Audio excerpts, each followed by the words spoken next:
Welcome back, everyone. Thank you so much for being here for our tribes training for parents and caregivers. And we are in Module E today. Myself, Suzanne, as well as Deidre, my co-facilitator, will be leading our conversation today as a part of our training. Thank you so much for getting here on time, for introducing and connecting with each other as you all got here. I noticed that everybody was signing in on the sign-in sheet and getting their materials ready. Thank you so much for doing that. As we think about opening in a good way, I want to also thank our tribal leaders who came and actually opened us with an invocation for today. And so thank you so much for that and for everyone engaging in that as well. Before we get into some reminders, I actually want to start us in having everyone open up your workbooks to page E3. Go ahead and open up to E3. And I want to invite you all to take a moment to reflect on the prompt that's written there.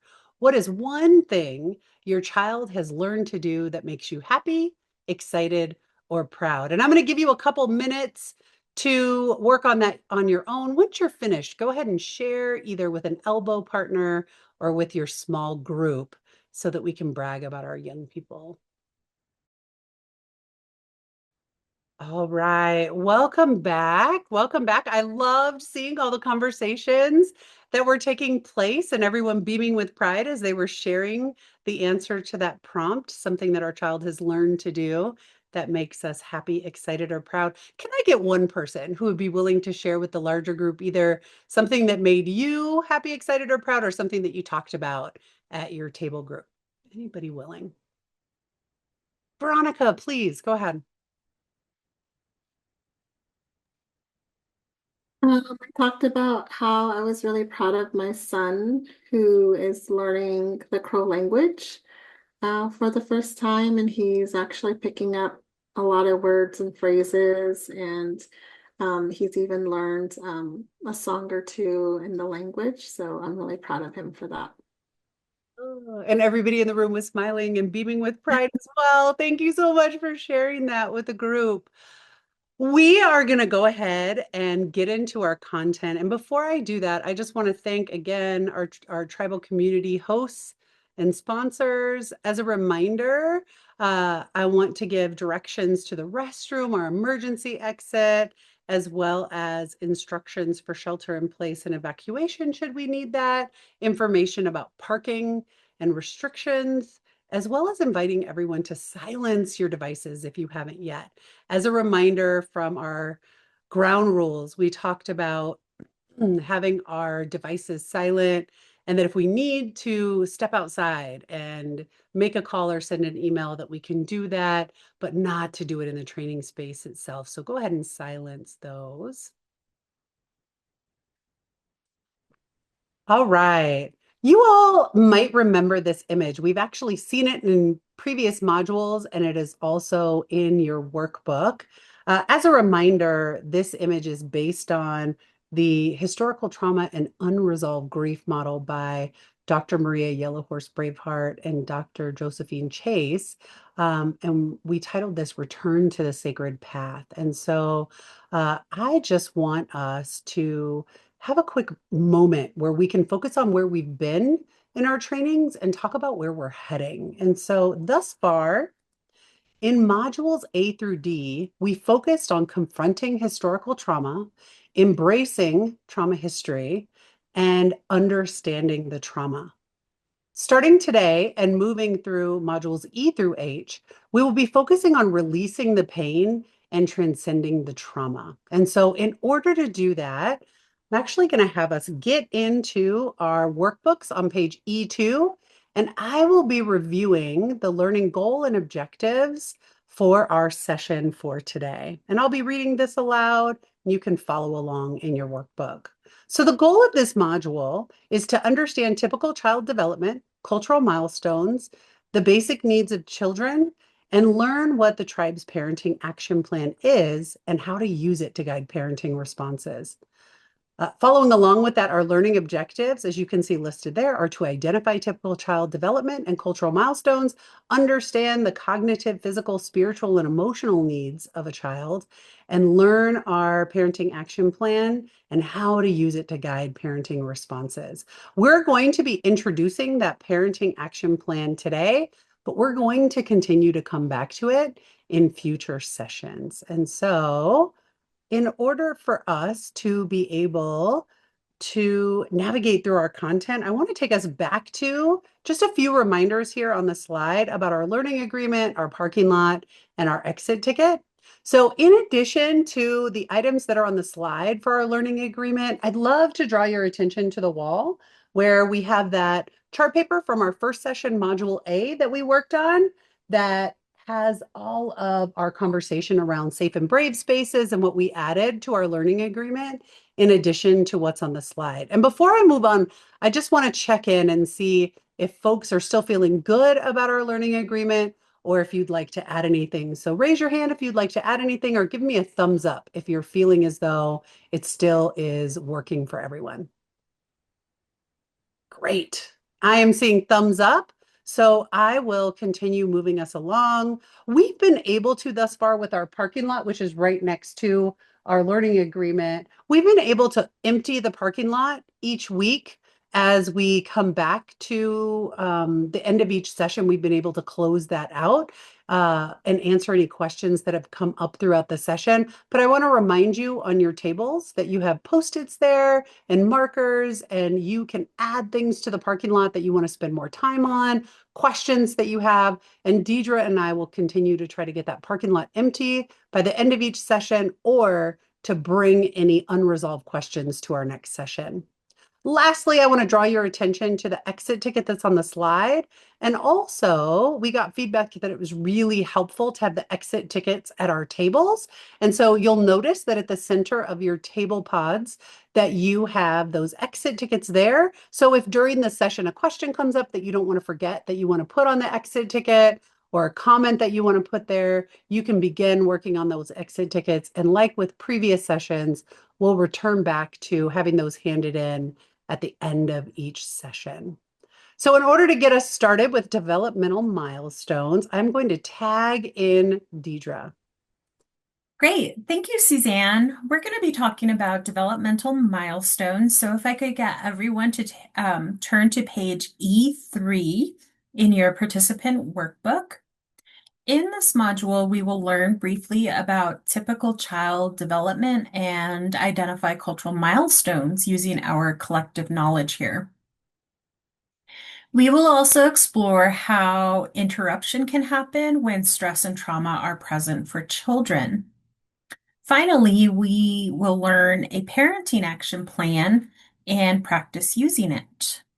But first, has anyone heard of the term developmental milestones before?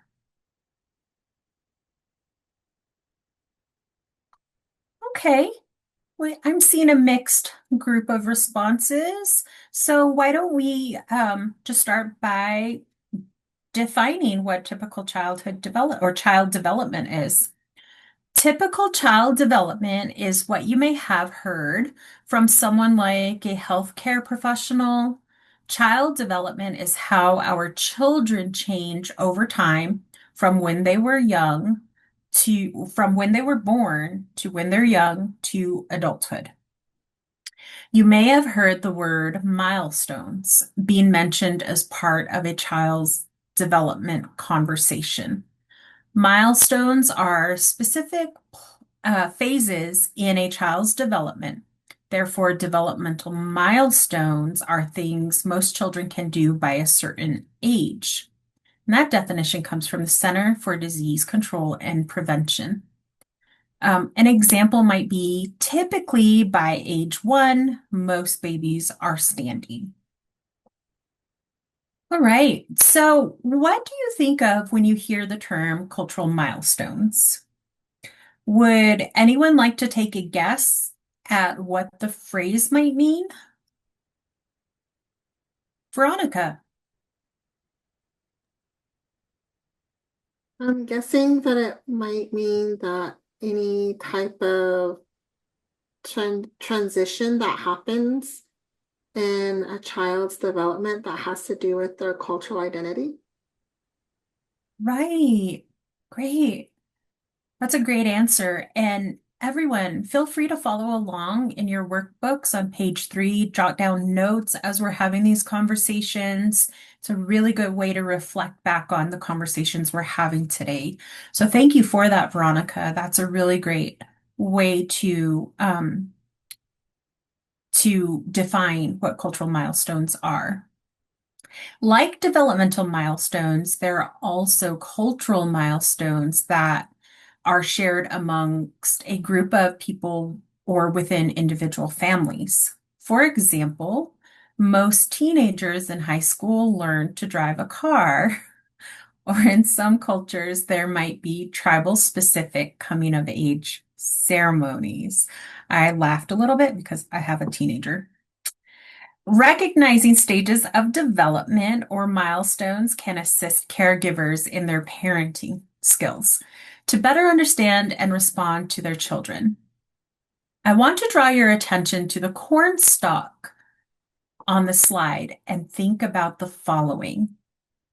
Among many tribal communities, farming perspectives and beliefs are similar to caring for children. Many native farmers may see and refer to their plants as their children. Seeds are planted in the ground and tended to at each phase of growth. Experienced farmers learn to know each stage of the plant, which helps them understand how to better support the crop throughout the growing season. So too, our children are grown and tended to. They're nurtured and supported like a farmer with their crops. Our children change before our very eyes throughout the lifespan. As our children grow, we may even parent differently depending on the stage of life they are in.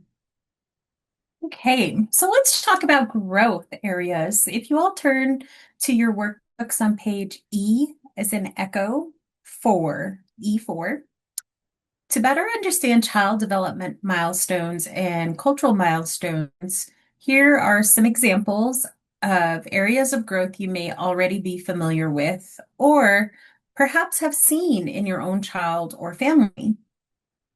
When our children are growing from newborn to adulthood, we see changes in all aspects of life and can include the general areas of physical, social, emotional, spiritual, and cultural growth. If you turn again or look into your workbooks on page E4, there are different phases of growth there. Physical growth refers to changes in the body, skill development, like walking, dressing yourselves, coordination. Social and emotional development are social and emotional growth areas that refer to changes in thoughts and feelings and ability to regulate, like self-expression, managing relationships, expressing needs, things like that. And then spiritual and cultural milestones or growth can refer to identity, sense of self, belonging, family and community connectedness. And these can include things like participating in individual, family, or community traditions, participating in ceremony and other cultural activities. And then there's the intellectual and language. That growth refers to problem solving, language development, and understanding consequences. And they can include examples like expanding vocabulary, understanding more complex ideas, understanding cause and effect, or being able to do storytelling. If you could all turn your workbook pages to page E5 and E6, we're going to continue talking about milestones and do an activity. We will now be using our group knowledge to identify typical child development together in 4 growth areas that you might already recognize. We'll review them together before going into our activity. The workbook pages for this activity, again, if you're not already there, are E5 and E6. I will be breaking you up into small groups, and you'll be assigned a group age. There will be a group for newborn, infant, and toddler. I'll be one group. Another group for preschool age, another group for elementary, another group for middle school, another group for high school, and it looks like we have enough to do another group for children 19 years and older. Once you get into your groups, we are going to give you some chart paper. They are already pre-labeled up at the top with each of the age groups. If you, when you get into your small groups, I want you to first draw a picture of your age group in the center of the chart paper. Next, I want you to work together to write down or draw 3 to 5 milestones you have observed or know for each of the following growth areas.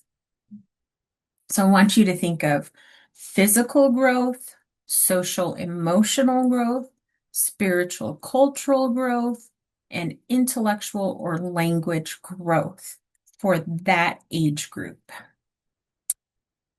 You can think about family and cultural milestones to include in each of those domains. You will have 10 minutes to complete your group chart papers. When time is up, each small group will report out to the larger group. So be sure to identify someone who can be a spokesperson and report out.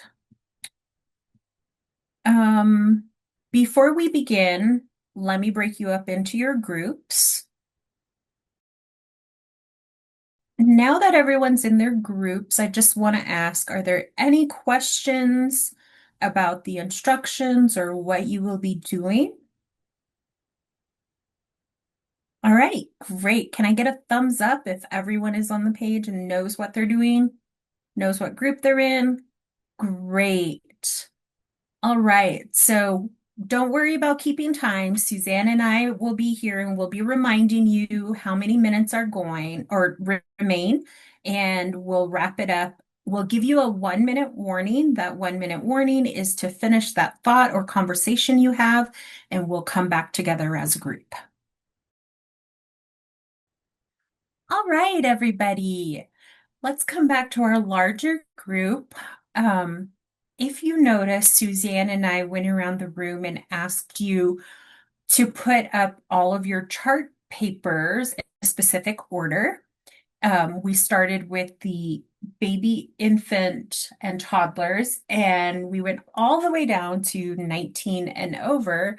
And that's how we're going to go ahead and do our report out. So you can follow along on in your workbooks on pages E5 and E6.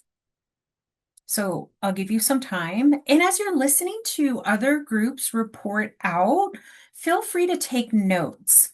So we'll start with baby, infant, and toddler, and you can take notes on page E5.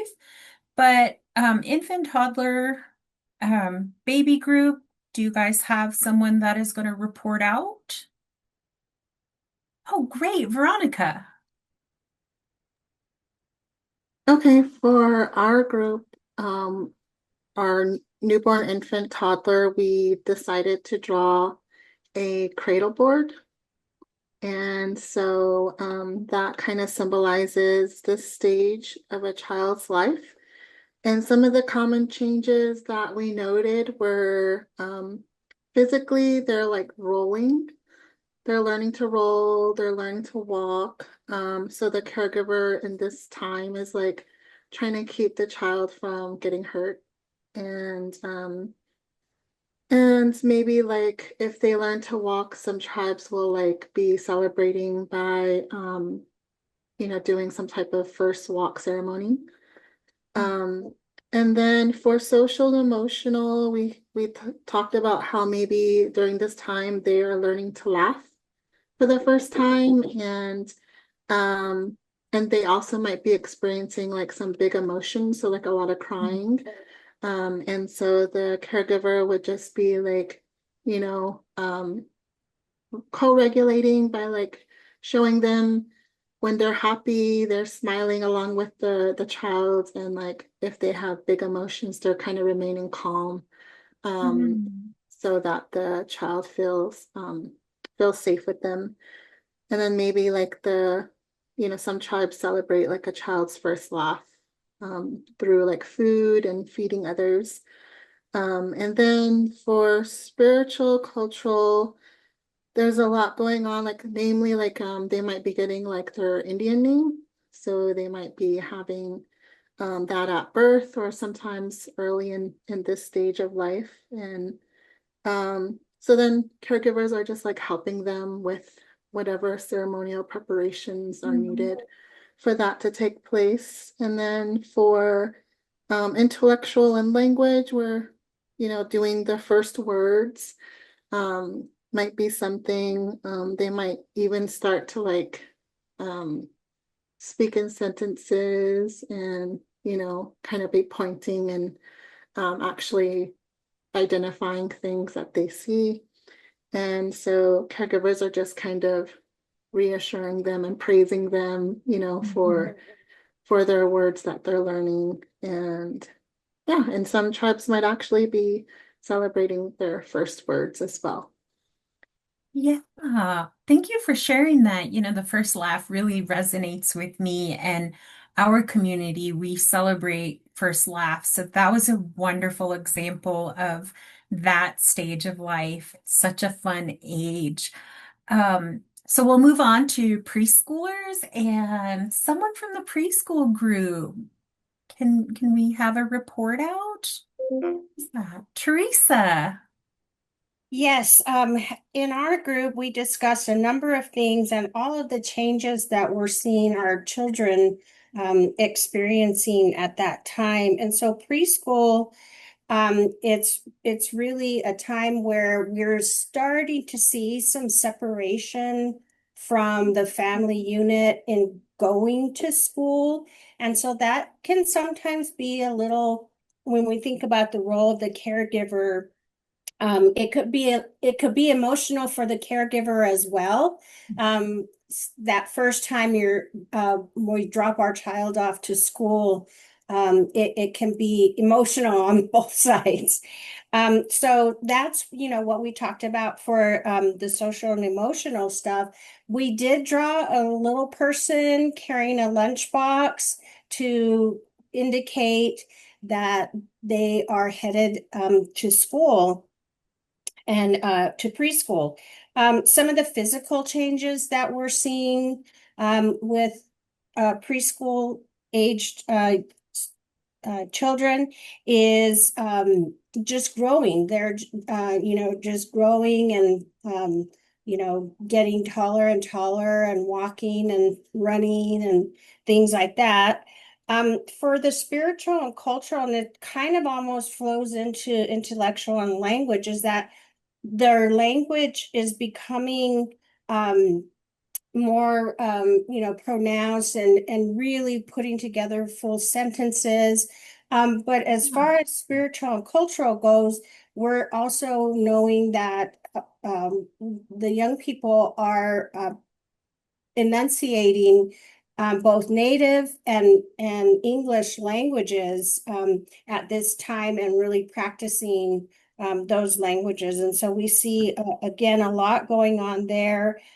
We see an expansion of vocabulary and things like that also in the intellectual and language section. Hmm. Thank you for that, Teresa. That emotional experience for parents dropping off their kids, that resonated with me. Not because I have a preschooler, but because I have a college age student and it was really hard to drop them off. But those were all wonderful examples of what we see happening with our kids in that preschool age. I really like the focus on language acquisition. So this is a really important milestone for children to really develop those language skills, both in English and in their tribal cultural languages. So that's really great. Thank you for those really great examples, Teresa. We'll go ahead and move on to our elementary group. Do I have a volunteer who can report out for the elementary group? Ryan? Yeah, so our group got the elementary age to youth. And so for ours, we drew a 10-year-old boy. And he's just dressed like your typical 10-year-old. You know, he's got his backpack, some sneakers on. He's holding like a little basketball, so he looks like he's really ready to, have a good day at school, really. And so what we kind of noted for some of the things that we noticed in his growth is he's starting to become, I think, a little bit more independent. And this could go along with like his homework. You know, I think around the elementary age, they're starting to understand what homework is. They are starting to grasp the idea of like deadlines and due dates and things like that. And so, I'm as their parents or caregivers, we don't really have to do as much of that reminding. You know, we might have to do it here and there, but not quite as much. And I think the same goes with chores. You know, I think we're able to ask him to do maybe a little bit more intense things, so we're kind of going from like picking up toys to maybe like, can you do the dishes? Can you take out the trash? So he's able to kind of take on a little bit more responsibility in the house. And along with that, I think his brain is really starting to grow, so he's able to take a direction a lot better. I'm not having to maybe hold his hand through a lot of it. I'm able to just ask him, can you do this? And he understands that, there's steps to be taken. And I think in that too, we're able to talk about maybe his feelings a little bit more, maybe like something that happened with his friends on the playground, maybe something, that made him upset, or maybe something that made him really happy. I think he's starting to understand the idea of like feelings and emotions a little bit more as he builds his relationships with his friends in this age. And then culturally, I think I'm seeing that he's starting to memorize songs and dance that happen throughout the year. I think he's able to recognize some of the beats and things like that. So he's able to understand that maybe like in the fall we practice some songs versus like in the spring there are some songs that are practiced there. And so along with that, his language as well, his native language is growing a lot. So he's also building and expanding his language there. And I think he's getting to the point of being able to speak very fluently. He's still having a little bit of a hard time, but I can tell he's starting to get to that point where he's a lot more confident in talking to the family and the language. So those are kind of the things that my group sees in this age group. Yeah, those are, again, excellent examples. And when I think of 10-year-old, I always think of like the development of their fine motor skills. That's about the age they really get into like video games. So they're developing, the skills to manipulate things like that. So those are really great examples. Again, I hope everyone is able to follow along and take notes. We're going to go ahead and transition to, if you want to turn the page to page E6, the rest of the groups are on that page. So keep following along and we'll just keep going with the next group.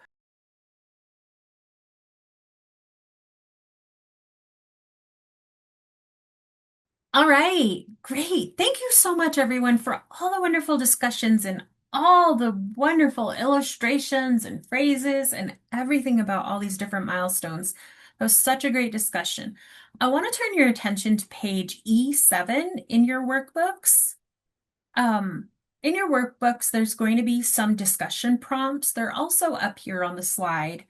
So just take a moment to read through the questions, and then we'll go ahead and have a discussion as a large group. All right, great. Now that you all had a moment to reflect on the questions here, what stands out to you? Teresa. Yes, what stands out to me, and as I'm looking around the room and looking at the chart paper and the drawings, I can almost see a child, growing and going through the different stages. Everyone was so creative in with their drawings that it really looks like you can follow this young person all the way through age, over the age of 19. So I thought that was really neat, from the cradle board all the way to, driving a car and things like that. So that's what stood out to me. It was fun. Great, thank you. Yeah, I didn't see that before, but now I do. Thank you for pointing that out. Um, how could they be the same or different? Veronica. One thing I noticed that was the same for all of them was that they all, no matter what point in the child's life it was at, there was a lot of change that was happening. Change was a constant, and that throughout the whole time, the caregivers were needed, but maybe just they were needed in a different way, depending on where that child was at in their life. Absolutely. Yeah. So we see that illustrated all across this child that we've been following this whole time. So thank you for that. Um, how would parenting change from age group to age group? Ryan. Yeah, and I think for this one, I kind of resonate with what Veronica said about meeting the youth where they're at. And so I think as the youth are growing and as they are learning new things, so are we as parents and caregivers. So I think as the youth grow, so do our parenting skills grow. So I think we're meeting the youth where they're at and with whatever it is they need, that we're there for them as they kind of go through that. Right. We parent differently at different stages. The way that we interact with our high school age kids is going to be very different from the way we interact with our newborns, right? So yes, parenting does change. Thank you for sharing that, Ryan. I know when we were discussing all the different ages in our groups, we had a lot of really great cultural examples of developmental milestones, but I just also wanted to ask if anybody else had anything to add in addition to what are some child developmental milestones that are celebrated in your community specifically? Veronica. In my community, we celebrate that point in a child's life where they move from being a child to being a woman, a man. And so that childhood to manhood, boyhood to manhood, girlhood to womanhood.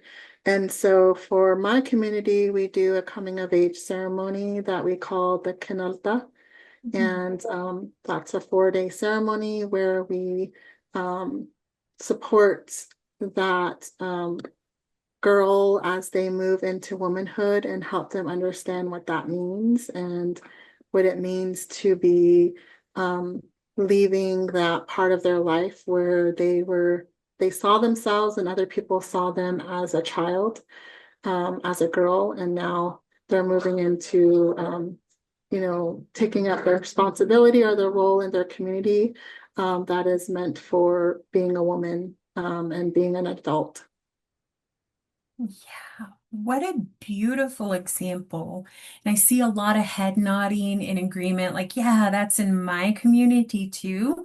So there are milestones that are sometimes similar across our communities. So thank you so much for that beautiful example. Anyone else? Teresa.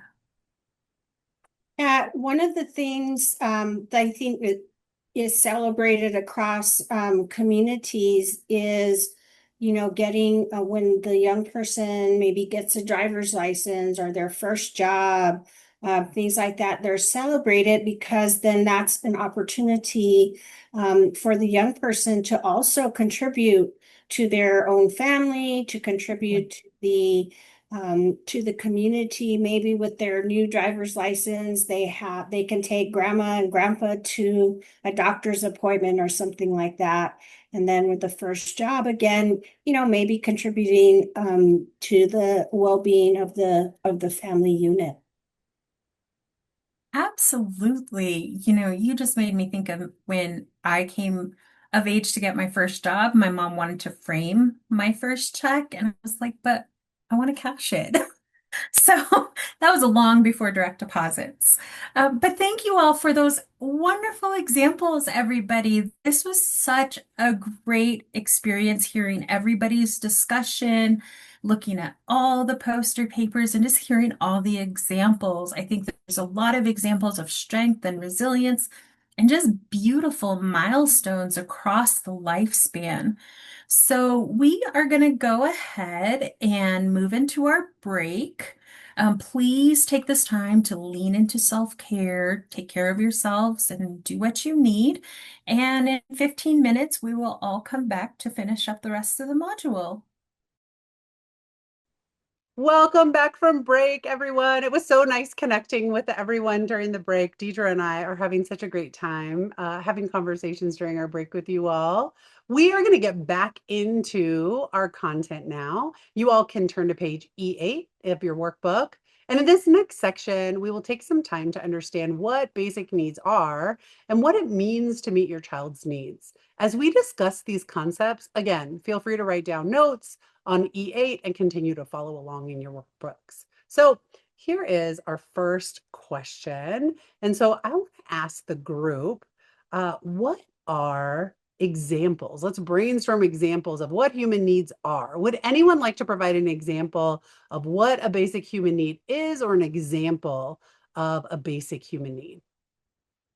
Yeah, Teresa, what do you think? Yeah, basic needs could include food, water, housing, uh, things like that. That's a Mhm. great set of examples. Can someone think of something different? Yeah, Veronica, please. Another example could be just that the person feels safe. It's Yeah, that feeling of safety. that is so important. You all have named a number of really great examples, and I want to build on that. And so, if I could get a volunteer to read on E8 a basic description of basic needs together, somebody willing to read that definition? Yeah, Ryan, please. Um, basic human needs are considered things needed for a person to survive and be well. For example, food, water, shelter, rest, safety, and more complex things like belonging and connection with others. Oh, thank you so much for reading that. And it shows how much wisdom is already in the room because you all named so many of those components of that definition. Sometimes we reflect on this question of why do we think basic needs are important? I want us to just imagine, why do we think basic needs are important? And I'm going to go ahead and share some examples. It's important for us to understand what basic needs are because all children are born with them. And as they get older, they continue to evolve. When we understand what basic needs are, we can begin to identify other needs our children may have. At the beginning of this module, we talked a little bit about child milestones and development, and we know a child's development changes over time. Many of you actually named that. The needs of children also develop over time. The needs of our children vary from stage to stage and usually become more complex. This continues throughout the lifespan. So the next question that we have on the slide, what does it mean? And I want you all to take a moment. What does it mean to meet a child's need, or what does it mean when a child's need is unmet? So think about that, reflect on that. What does it mean to meet a child's need? What does it mean when a child's needs are unmet? Anyone want to reflect on that?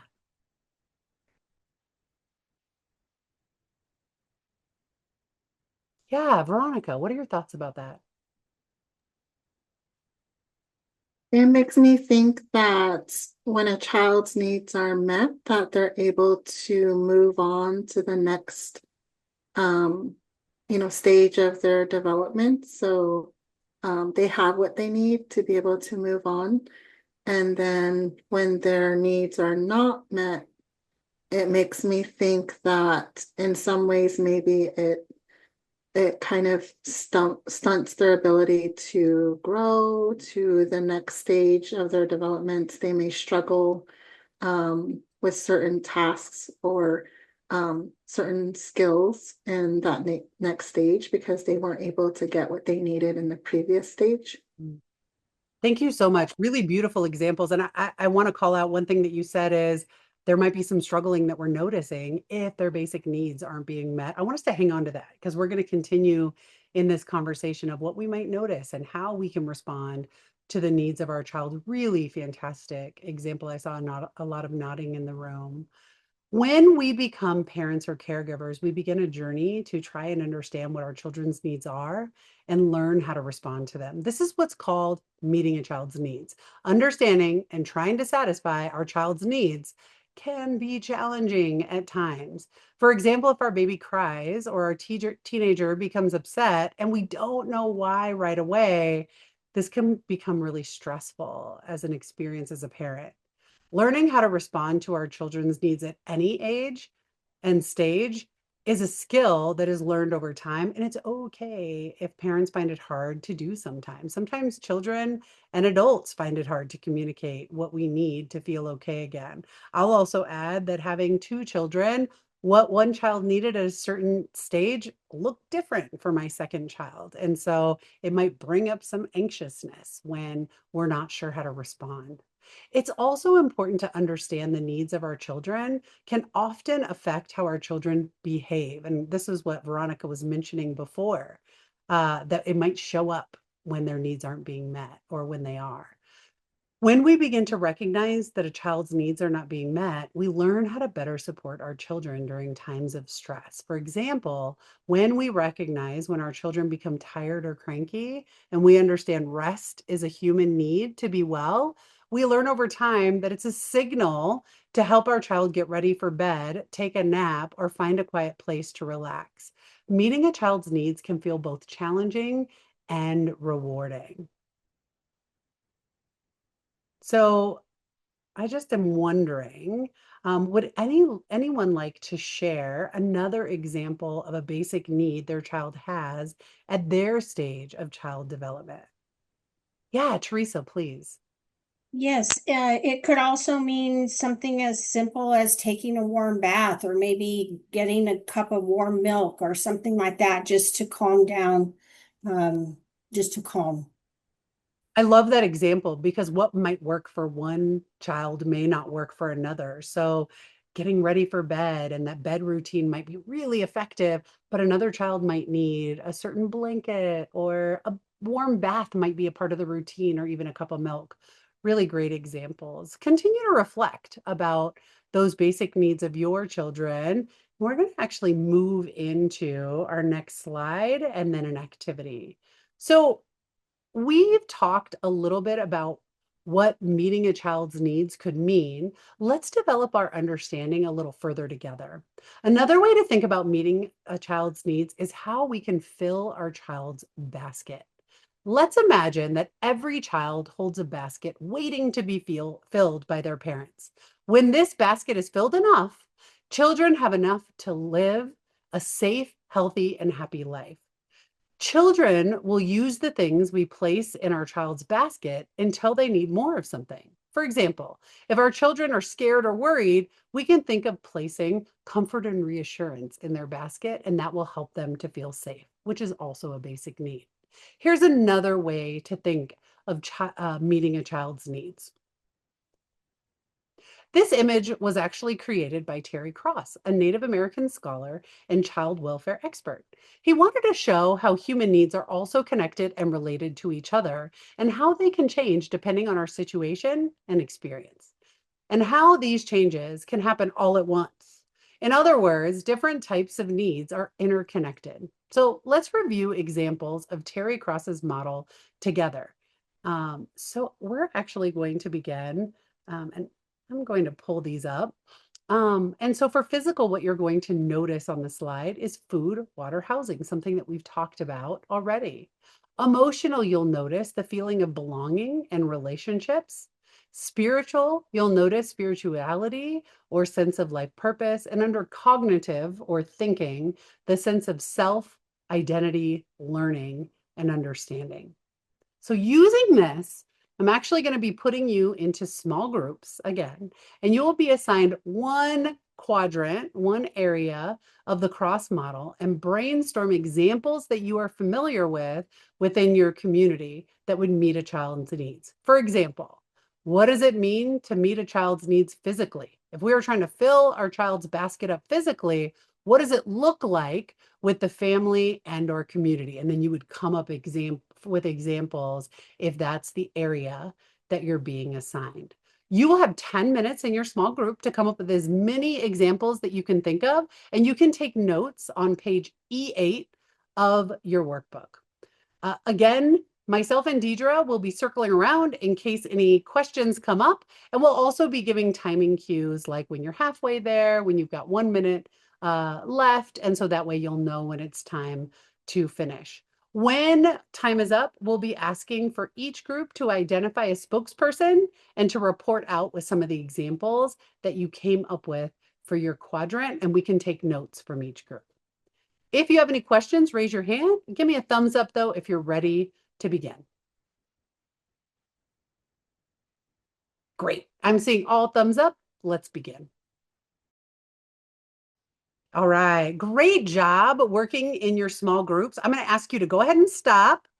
I know that we could probably come up with so many more, but let's go ahead and stop for now with wherever we're at. And I'm going to invite one volunteer from each small group to report out. Just give us 2 or 3 examples of what your group came up with for each of the quadrants. And so I'm going to start with physical. And can I get someone to report out some examples of what you came up with for physical?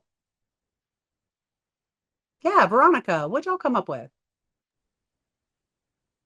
So a couple of things that our group came up with were movement, was super important for kids to be able to move around and exercise. And then we also thought of sunshine, like time out in the sun, would be something that would be really super helpful for their physical needs. I love that vitamin D from the sun. Really great examples. Let's move to emotional. Who would like to report out for that quadrant? Yeah, Teresa, go ahead. Yes, for emotional, our group talked about in terms of feeling or feeling belonging and those relationship. It could be around songs, like learning the songs of the community and coming together in different groups to build, not only build those relationships, but to feel like you're part of the group and then learning all together and regulating that emotion. That's almost poetic. Thank you for sharing that. How about spiritual? All right, our group focusing on that. Go ahead and report out, Ryan. Thank you. Yeah, so for spirituality, we thought about time spent with elders and storytelling. And so learning a lot of the different pillars and the values of the culture and the community, giving to that sense of purpose and spirituality. Really fantastic examples. Lastly, our group who was focusing on cognitive. Yeah, Veronica, please. So we thought about learning to share your own ideas, and also learning to make a decision or like make choices. And so giving kids choices so that they learn to make that decision for themselves. Yeah, really fantastic examples. I love that I was noticing everybody following along and taking notes. And now that we've gone through all of the four quadrants, thinking in general about what this could look like, sound like, feel like, I'm actually going to give you a couple more minutes to work on your own in your workbook. And this time, what I'd like for you to think about is thinking about your child or children specifically to write down some examples that are specific in each of these quadrant to the needs of your child or children. All right. Thank you all so much for working on that. Some really great examples and some really conversations, something that we can for sure continue to think about as we move forward. The next thing that we are going to be doing is actually moving into a video. And we're actually going to be watching a video titled Maslow and Blackfoot Nation. And this is a short video. It's only about 2 minutes and 20 seconds. And it will include information about Maslow's hierarchy of needs and the Blackfoot Nation's perspective to expand our conversation on basic needs. Here's what I'd like for you to do. While you're watching the video, pay attention to anything that stands out to you, and then I'll be asking for some reactions after the video is over. Another way to think about the importance of meeting a child's needs and how it can help them to grow into becoming a healthy adult is by looking at Maslow's hierarchy of needs. Maslow's hierarchy of needs is represented in the image you see here. According to Maslow, we have 5 categories of needs: physiological, safety, love, esteem, and self-actualization. In this theory, higher needs in the hierarchy emerge when people feel they have sufficiently satisfied the previous need. So for instance, look at the bottom of the triangle. If we have our physiological needs met, food, water, warmth, rest, and our safety needs met, we are then able to nurture belonging and love and so on. It might be interesting to know that the Blackfoot Nation generated the concepts that Maslow used to develop his concepts. As you can see in this new image that acknowledges First Nations perspectives, the basic needs of Indigenous peoples don't end at self-actualization. It continues on to community actualization and ultimately cultural perpetuity. In simple terms, this means that while Maslow's image focuses solely on the individual in this lifetime, the Blackfoot Nation perspective honors that the community fosters the individual and the individual is connected to the community and culture, thriving for this generation and throughout the generations. Cultural knowledge is knowledge, and this exemplifies the cultural understanding of Indigenous communities in the way the world works. The Blackfoot Nation and many tribal communities already knew about basic needs and how to build healthy families and communities long before Western medicine. This is another example of historical resilience and Indigenous knowledge, and how through Indigenous teaching and traditional ways of being and knowing that Indigenous peoples can transcend historical trauma. Now, using the concepts we've discussed today, we are going to introduce the Tribe's Parenting Action Plan and practice using this tool. All right, welcome back. I saw a lot of nodding and a lot of writing down during the video. So before we move on, I just wanted to provide an open space for, does anyone have any reflections watching that video?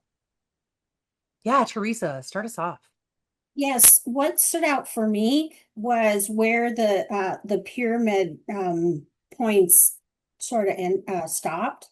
And in the Maslow's, it was all about self-actualization, whereas in the Blackfoot Nation example, it was started with self-actualization, but then contributions to community and to preserving culture. I see a lot of nodding in this space as well. Thank you for naming that. Let's get one more. Yeah, Ryan, please.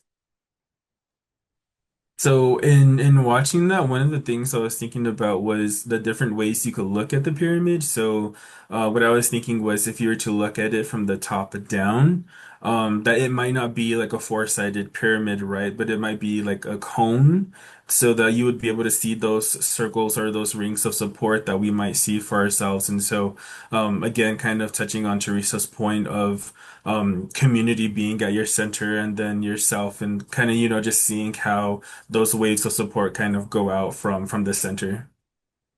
Wow, that's really beautifully put. Thank you for sharing that in this space.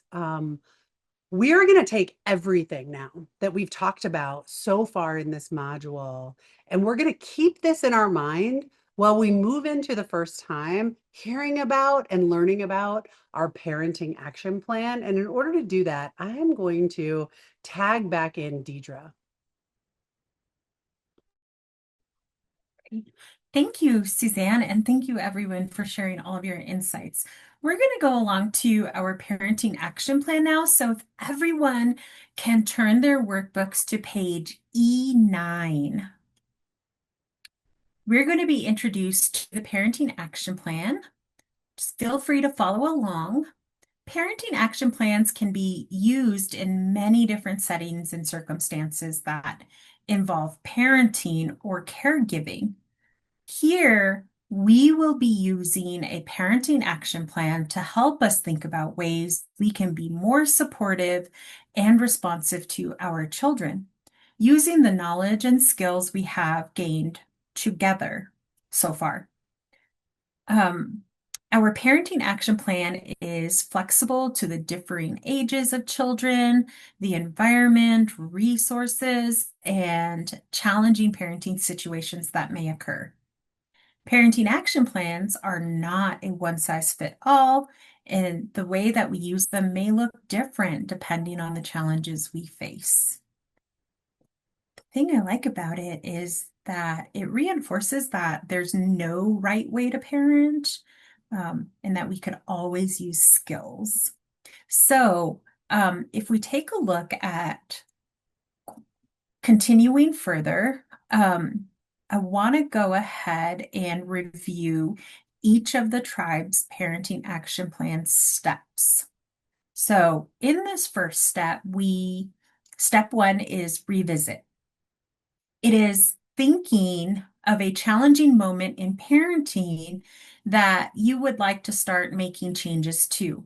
Revisiting challenging moments with our children can be sensitive and personal. While starting to use this plan, it is best to focus on simpler challenges, and over time you can try it with more difficult situations. In a moment, as a group, we will talk through each step of a fictional scenario, which can help you think of a simple parenting challenge of your own. All right. You'll see step 2 is replay. Replay is allowing this moment to replay like a movie briefly in your mind. This is a chance to take a moment and ask yourself questions like, what led up to the situation and what happened before the interaction or situation? What happened during the situation? What might I have missed before? How did things end or resolve? Are there aspects of child development to consider? Are basic needs being met or unmet? This is your time to gather information and facts from what you can remember. Step 3 is practice.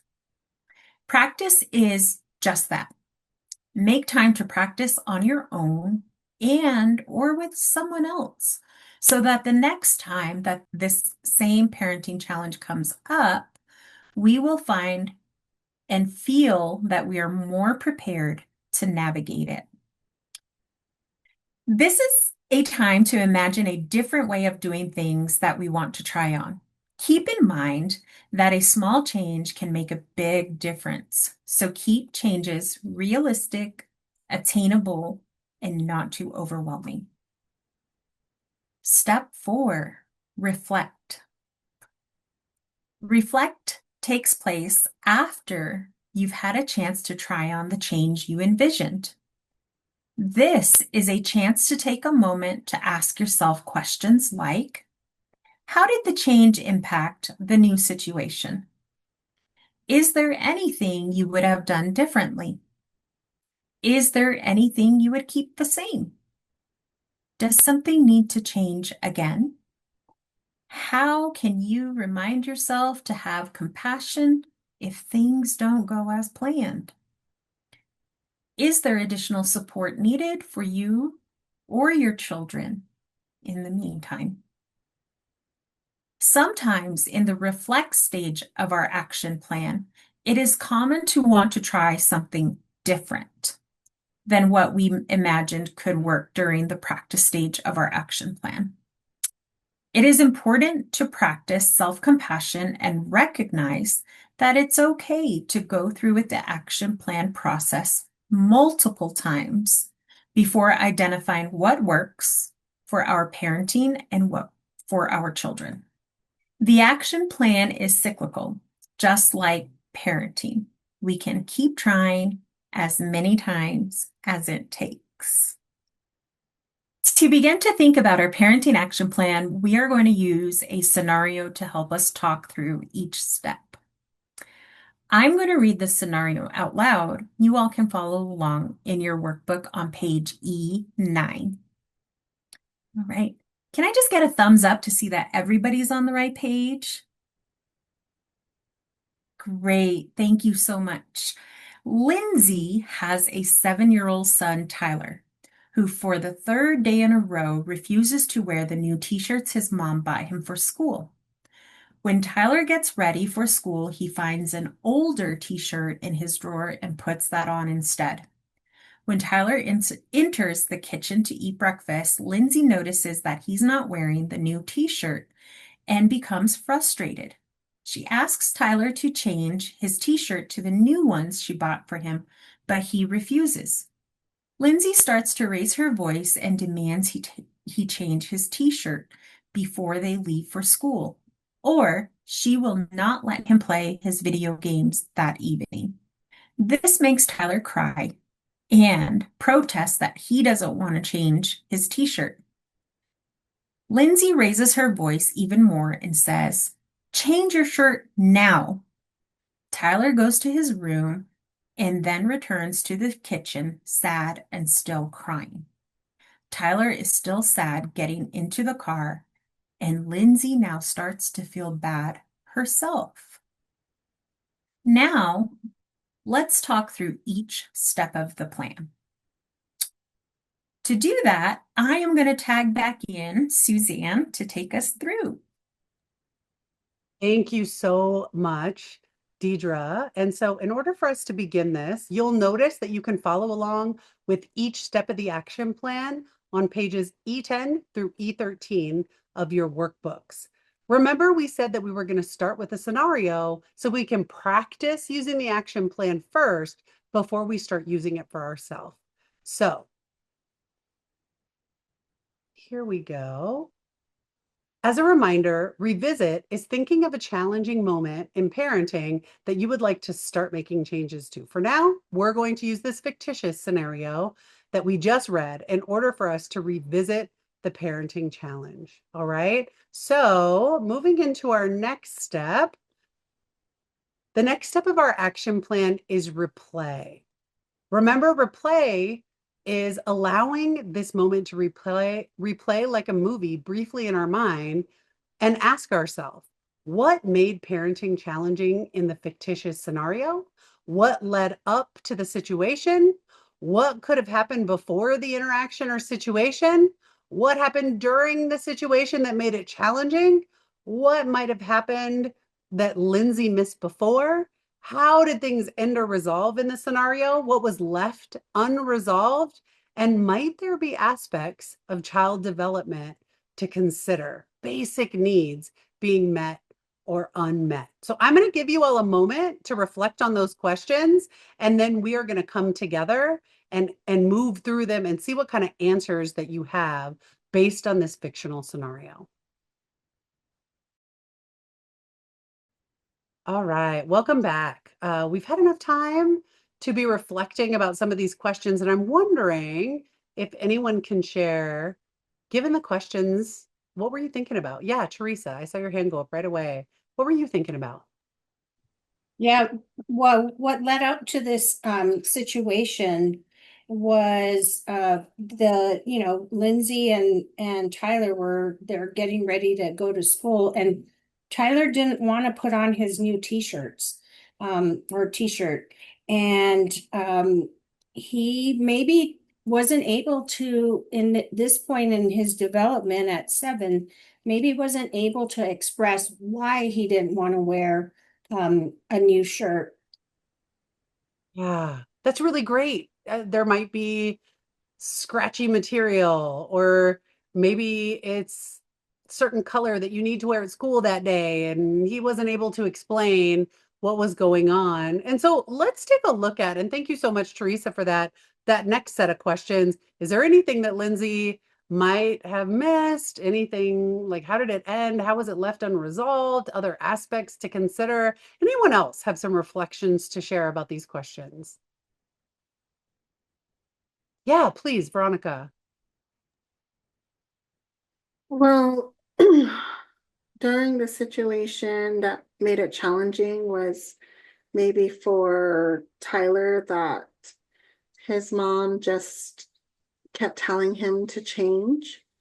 And then maybe for Lindsay, it was that her son, maybe she felt like she had wasted money on the t-shirts, buying the new t-shirts.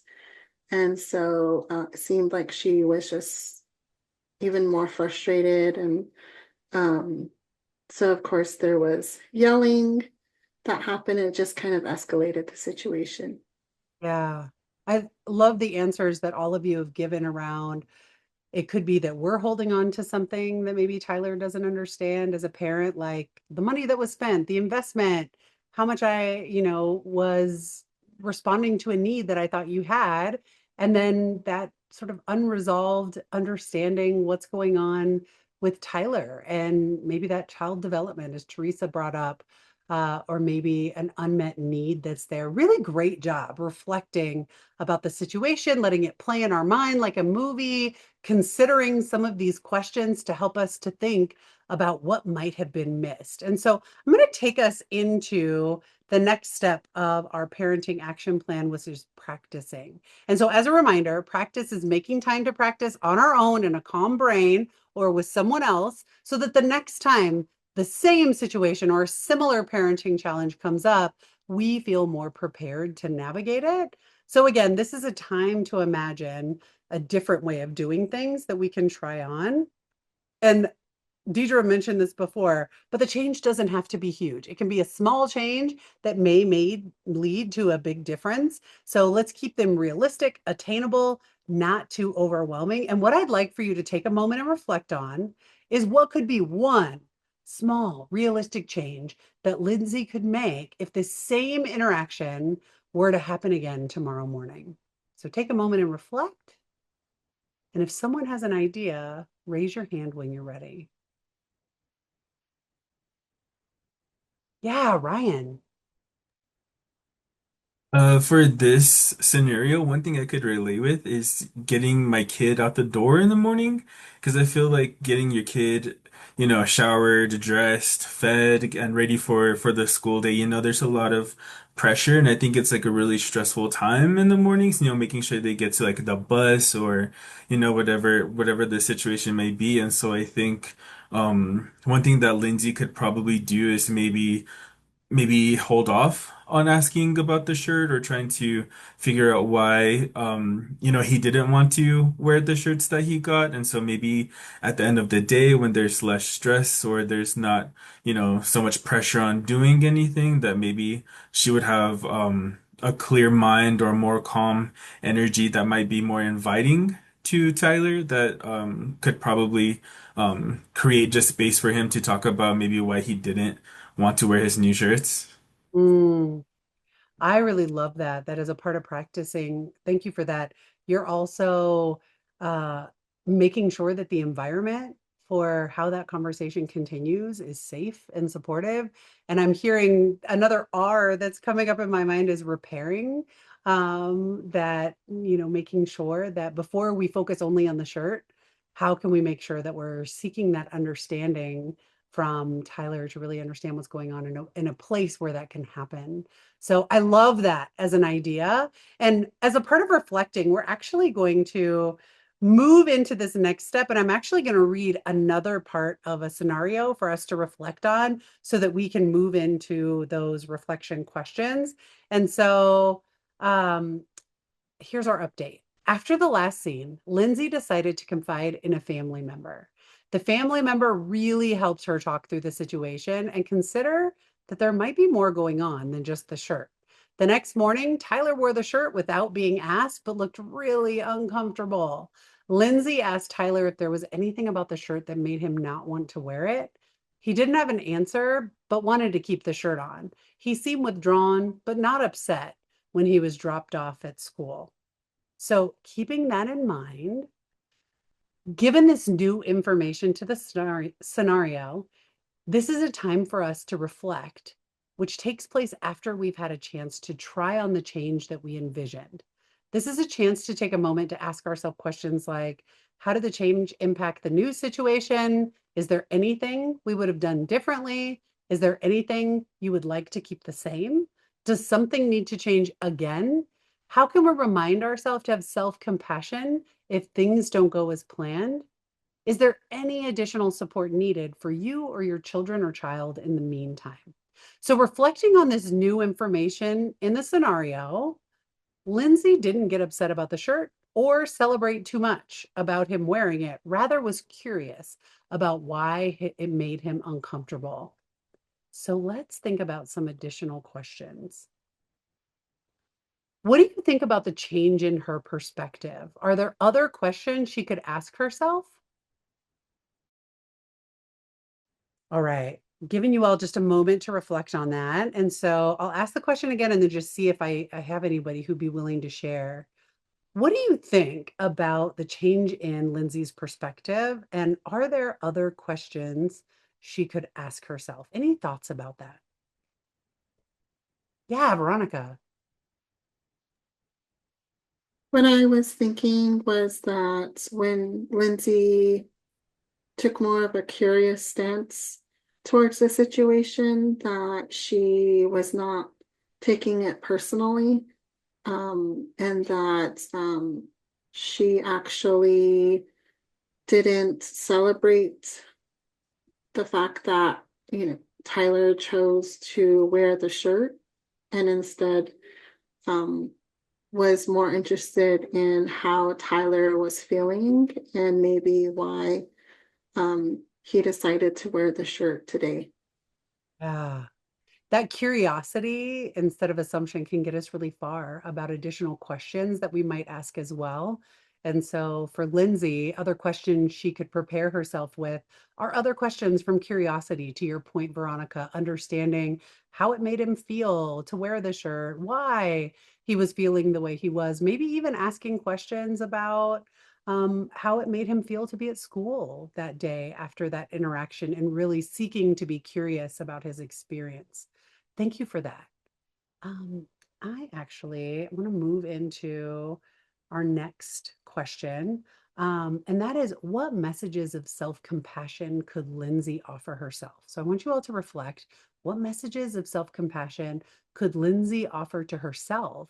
And what other support might she or Tyler benefit from? So take a moment to reflect. And when you have some thoughts on that, go ahead and raise your hand. Yeah, Teresa. Yeah, with regard to self-compassion, I think for Lindsay, it might be just stepping back for a minute, possibly talking to the family member again to get some more ideas. I think being curious about what's going on with Tyler is really good. And then also other supports, like I said, reaching out to the family member, but for self-compassion is maybe looking at this as an opportunity to repair Mm. as the situation between Tyler and Lindsay, and just keep gently coming back to it and understanding that it could take some time to repair the situation. I really love both of the things that you're saying remind me of some of the concepts that we've been talking about. The first is you're bringing up, just like we talked about in our last module, about our circle of support. Who are people? What are resources that are in our toolbox that we might activate to be able to use as we're navigating this, both for ourselves, but also for Tyler?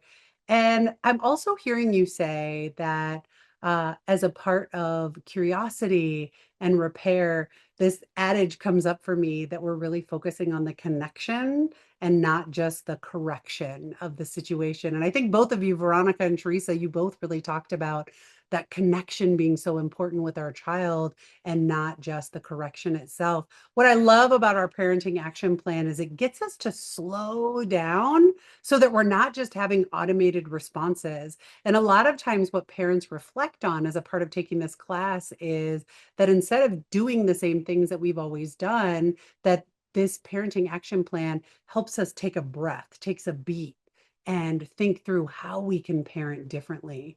In the next module, we will be diving deeper into creating our own parenting action plan and begin to use it. So I'd love for you all, as we're closing out this module, to take some time and explore the parenting action plan pages in your workbook to help you better prepare for the activities and our discussions ahead. I'm going to go ahead and tag in Deidre to take us into our closing activities. Yay, thank you so much. We've had such a rich discussion today. I really just want to thank everyone for coming into the space and being reflective and willing to share.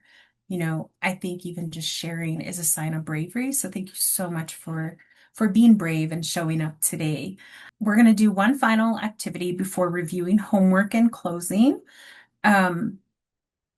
This session and future sessions can bring up emotions or feel heavy to discuss for some.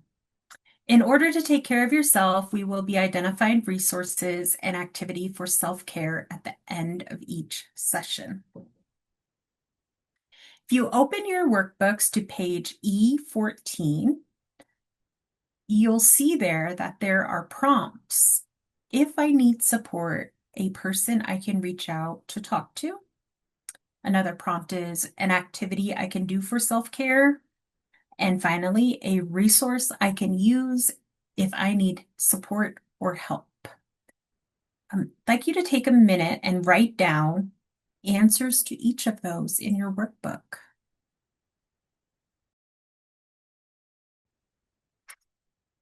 Great. Thank you all for taking a moment to do that. Remember, we're going to be doing that at the end of every session. Today again was such a rich discussion. There was lots of information we shared. We went all across the lifespan with our imaginary kid in our groups today, all the way to 19. We saw our group child here get their driver's license. So thank you for all the rich discussion and the contributions. And like I mentioned before, Suzanne and I really appreciate the bravery it takes to share in spaces like this. So thank you very much for bringing all of that. All right. So if you're following along on page E14, the same page we were just on, I want you to begin thinking about scenarios you might want to try using in a parenting action plan. Use your workbooks, pages E10 through 13, to review each step. Again, in your workbooks and in our last session, we reviewed some community resources, some national resources, and if at any point you feel like you or your children need some additional support, please utilize those resources. Those are extras for your toolbox, and don't be afraid to use your toolbox. The exit tickets that are on your table, we want you to go ahead and review them, and please give us feedback, your overall reactions to the class, anything that came up. It made you smile, you had a great experience, you were unsure. Make sure you fill that out. Let us know something new you learned, something you want to learn more about, a question you still have from today's session. There's also a space to share ideas and feedback. The last question on the card asks if follow-up is needed. If you mark yes to that, please indicate what kind of support on the back. That way, if Suzanne and I can't be that support, we can get you to the right resources. We want to go ahead and start to wrap up. And we thought maybe a good flute song would be a good way to ground ourselves and wrap up in a positive way today. If you have any questions, Suzanne and I will be hanging out. And again, thank you so much for gifting us your time. Wonderful to spend time with you all today.